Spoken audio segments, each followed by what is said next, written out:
साथियों नमस्कार, कैसे हैं आप सब लोग। आज एक महत्वपूर्ण पॉइंट पर हम चर्चा करेंगे, द प्रोसेस ऑफ इन्वेस्टिगेशन।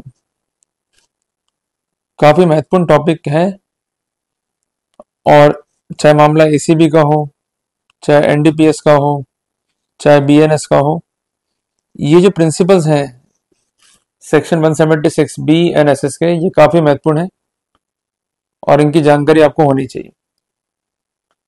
हम लोग पढ़ते हैं नियम को स्टेप बाय स्टेप। आप एक नोटबुक रखिए और जो ये कॉन्टेंशंस हैं इसको नोट डाउन करिएगा। कानूनी प्रोविजंस क्या है कि इफ, यदि, फ्रॉम इंफॉर्मेशन रिसीव्ड और अदरवाइज, कि या तो उसको इंफॉर्मेशन मिली है या स्यू मोटो हम ये कह सकते हैं। सूचना जो है किसको मिली है? एसएचओ को। और सूचना के आधार पर उसको रीजन है to suspect the commission of an offence, जिसके कॉन्टेक्स्ट में वो एम्पावर्ड है to investigate as per section 175 of BNSS. कुल मिलाकर के बात की जा रही है एक संज्ञेय अपराध के बारे में। The offence must be cognizable. Concern जो एसएचओ है वो एक रिपोर्ट जो है तैयार करेगा और इस रिपोर्ट को वो करेगा forward to the concern magistrate who is empowered by law to take cognizance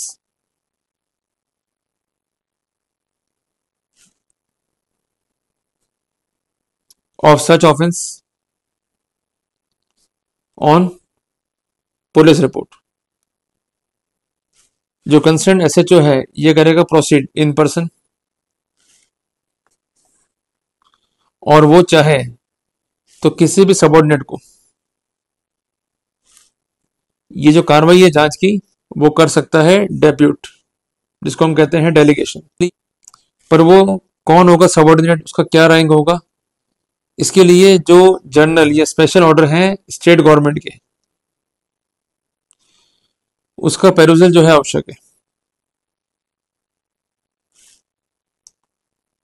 अगर वो जा रहा है इन पर्सन या उसका जो अधीनस्थ है जिसको पावर की गई डेलीगेट, अगर वो जा रहा है तो सबसे पहले इनकी ड्यूटी क्या है? They have to proceed on spot to investigate the facts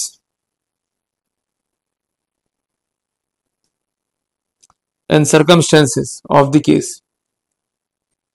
और ये ले सकते हैं measure for the discovery plus arrest of the accused. इसको हम समझते हैं बहुत ही आसान भाषा में कि जब भी कोई इंफॉर्मेशन मिलेगी एसएचओ को और इंफॉर्मेशन के बेसिस पे दिखाई दे रहा है कि एक संज्ञेय अपराध जो है घटित हुआ है और एक ऐसा अपराध जिसके जांच के कॉन्टेक्स्ट में जो एसएचओ है वो एम्पावर है as per section 175 of BNSS, तो कंसेंट जो एसएचओ है वो एक रिपोर्ट जो है करेगा forward to the concern magistrate, जो कि उस मामले का संज्ञान ले सकता है ऑन द पुलिस रिपोर्ट। जो कंसर्न एसएचओ है या तो करेगा प्रोसीड इन पर्सन, वो यह पावर डेलीगेट भी कर सकता है सब्जेक्ट टू जनरल और special order of the state government. जब ये प्रोसीड करेंगे तो पहला स्टेप क्या है कि they have to move on the spot to investigate so that the facts and circumstances could be collected, और अगर आवश्यक हुआ तो ये आरोपी को अरेस्ट भी कर सकते हैं। क्लियर हो गया अपने को? ये है इसका पहला चरण, सबसेक्शन 1। पर रिपोर्ट से मतलब क्या है? एफआईआर। क्लियर है आपको? अब आते हैं प्रोविजो पे। क्या कहता है प्रोविजो? प्रोवाइडेड दैट, अब इसमें भी दो पार्ट है, ए एंड बी। समझते हैं इसको क्या कहते हैं protocol. When information as to commission of any such offence, की इंफॉर्मेशन तो प्राप्त हो गई है but it is given against any person by name and the case is not of serious nature. Case जो है मामूली है, सीरियस नेचर का नहीं है। The officer in charge of the PS need not to proceed in person, तो वहां पर एसएचओ के लिए आवश्यक नहीं है टू प्रोसीड इन पर्सन और to depute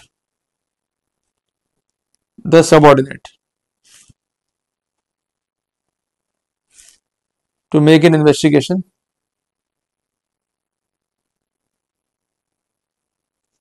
on spot.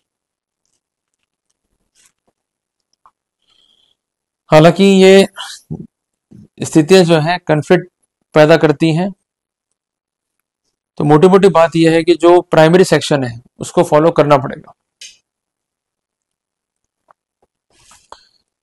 But यहां पर जो ये विषय वस्तु है इसको समझने के लिए मोर इफेक्टिवली अगर हम पढ़ेंगे नियम नंबर B, things will be clear more effectively, और हो जाएंगी चीजें पिन पॉइंट। कि जहां पर दिखाई देता है पुलिस ऑफिशियल को कि there is no sufficient ground to proceed,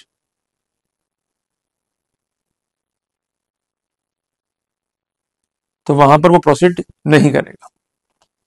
तो क्लॉज नंबर बी को हम पढ़ते हैं तो क्लॉज नंबर ए भी जो है हमें क्लियर हो जाता है कि जहां मामला सीरियस नेचर का नहीं है या मामले में कोई ग्राउंड सफिशिएंट नहीं है टू प्रोसीड, तो ऐसे सिनेरियो में जो कंसर्न एसएचओ है ना तो वो खुद प्रोसीड करेगा और ना ही इन पावर्स को करेगा depute to his subordinate to make an investigation on the spot. पर यहां पर एक प्रोविजो और भी है जो ये कहता है कि अगर ऑफेंस जो है वो रेप का है, the recording of statement of the victim shall be done at the residence of the victim, कि जो कंसर्न विक्टिम है उसके घर पर ही बयान जो है रिकॉर्ड किए जाएंगे, या कोई और प्लेस है उसकी चॉइस का वहां पर जो है रिकॉर्ड किए जाएंगे। ठीक है ना, प्लेस ऑफ चॉइस पे जो बयान है वो रिकॉर्ड करेगी वुमेन पुलिस ऑफिसर। और ये प्रैक्टिकल अप्रोच जो है होनी चाहिए पुलिस की, और उक्त समय जो कंसर्न विक्टिम है उसके पेरेंट्स या गार्जियन या रिलेटिव या सोशल वर्कर मौजूद होने चाहिए। इसको जो है आप नोट डाउन कर लीजिए। और ये स्टेटमेंट इसके साथ साथ ऑडियो वीडियो रिकॉर्डिंग मीन से भी जो है रिकॉर्ड किए जाएंगे, संभवतः मोबाइल फोन इसके लिए काम में लिया जाएगा। तो ये है प्रोविजो का स्पेसिफिकेशन। अब आते हैं क्लॉज नंबर 2 के ऊपर। क्या कहता है ये बेसिकली एक्सटेंशन है ऑफ द प्रोविजो जो हमने अभी पढ़ा है। क्या कहता है ये proviso? In each of the cases mentioned in clause A and B of the first proviso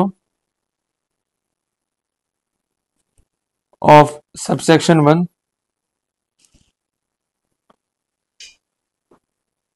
the officer in charge of the police station shall state in his report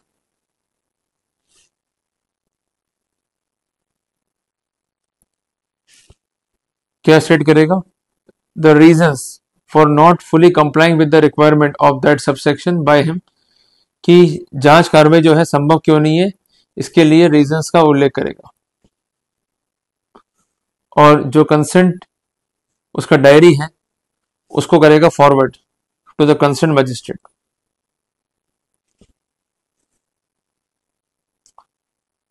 और जो कंसर्न केस है जिसका वर्णन किया गया clause number B में, the officer shall also forward notify to the informant, और इसके साथ साथ जो इन्फॉर्मेंट है उसको भी इस बारे में सूचना दी जाएगी स्पेसिफिक मैनर में, जो कि प्रिस्क्राइब करेगा स्टेट गवर्नमेंट बाय रूल्स। तो सिंपली हम कह सकते हैं कि अगर पुलिस जांच करने में मनाही करती है कि मामले में फिट ग्राउंड नहीं है टू प्रोसीड, तो फाइल क्लोज करने से पहले रीजंस का उल्लेख करेगी। इसके साथ साथ जो इन्फॉर्मेट है उसको इन्फॉर्म किया जाएगा, जो रिपोर्ट है वो होगी फॉरवर्ड मजिस्ट्रेट को, और इन्फॉर्मेशन देने कैसे इन्फॉर्मेट को, इसके लिए जो रूल्स हैं बाय द स्टेट गवर्नमेंट इसको जो है फॉलो किया जाएगा। ये आप नोट डाउन कर लीजिए। अब आते हैं क्लॉज नंबर 3 पे, जो काफी इंपॉर्टेंट है। क्या कहता है clause number 3? On receipt of every information regarding to the commission of an offence which is made punishable for 7 year और मोर, कि कोई भी इंफॉर्मेशन मिली है concerning the commission of offence जहां पनिशमेंट है 7 ईयर और मोर, जो एसएचओ है शेल इंपेरेटिव में क्या करेगा वो, from such date as to be notified within a period of 5 year by the state government in this regard, cause the forensic expert to visit the crime scene to collect the forensic evidence in the offense। तो उस scenario में अगर requirement है forensic expert की तो उसको on spot जो है तलब किया जाएगा, और कंसर्न जो एक्सपर्ट है वो स्पॉट की वीडियोग्राफी भी कर सकता है, और इसके साथ साथ इसके लिए इलेक्ट्रॉनिक डिवाइस का वो उपयोग करेगा, और ये डिवाइस जो है संभवतः मोबाइल फोन ही होगा। पर जहां पर फॉरेंसिक एक्सपर्ट की फैसिलिटी जो है अवेलेबल नहीं है, the state government shall until the facility in respect of that matter is developed और made in the state notify the utilisation of such facility of any other state. अगर किसी state में ये facility जो है available नहीं है और किसी अन्य स्टेट में जो है अवेलेबल है फैसिलिटी, तो उसको यूटिलाइजेशन करने के लिए स्थितियों को नोटिफाई करेंगे जब तक कि उसी स्टेट में ये फैसिलिटीज जो है अवेलेबल ना हो जाती हो। क्लियर है? तो बेसिकली क्लॉज नंबर 3 जो है ये जुड़ा हुआ है उन मामलों से जहां पर रिक्वायरमेंट है फॉरेंसिक एक्सपर्ट की, और इसके लिए क्या प्रक्रिया है उससे, और अगर अवेलेबल नहीं है the facility of forensic expert, तो जो पास वाला स्टेट है जहां ये फैसिलिटी अवेलेबल है उन सुविधाओं कैसे यूज में लेना है, हाउ टू यूटिलाइज देम, इसके लिए क्या प्रोटोकॉल होगा, उससे संबंध रखता है क्लॉज नंबर 3। तो मोटे मोटे बात हम ये कह सकते हैं कि एज पर द प्रोटोकॉल जांच करनी है एसएचओ को। अगर वो जांच करने से मना ही कर रहा है तो कारण का उल्लेख करना पड़ेगा, और अपना सबमिशन जो है वो करना पड़ेगा फॉरवर्ड मजिस्ट्रेट को, इसके अलावा इन्फॉर्म करना पड़ेगा इन्फॉर्मेट को। और इसके साथ साथ अगर रिक्वायरमेंट है फॉरेंसिक एक्सपर्ट की तो उसके लिए क्या प्रोसेस रहेगा, और अगर फैसिलिटी अवेलेबल नहीं है तो सिनेरियो में क्या स्थिति रहेगी, इस बारे में क्या प्रक्रिया अपनानी है ऑफिशियल्स को, उसके बारे में जो है ब्यूरो दिया गया है सेक्शन 176 बीएनएसएस में। तो मैं उम्मीद करता हूं कि मैंने टॉपिक को जो है क्लियर किया। जल्दी मिलेंगे एक नए टॉपिक के साथ। टिल देन जय हिंद, जय भारत।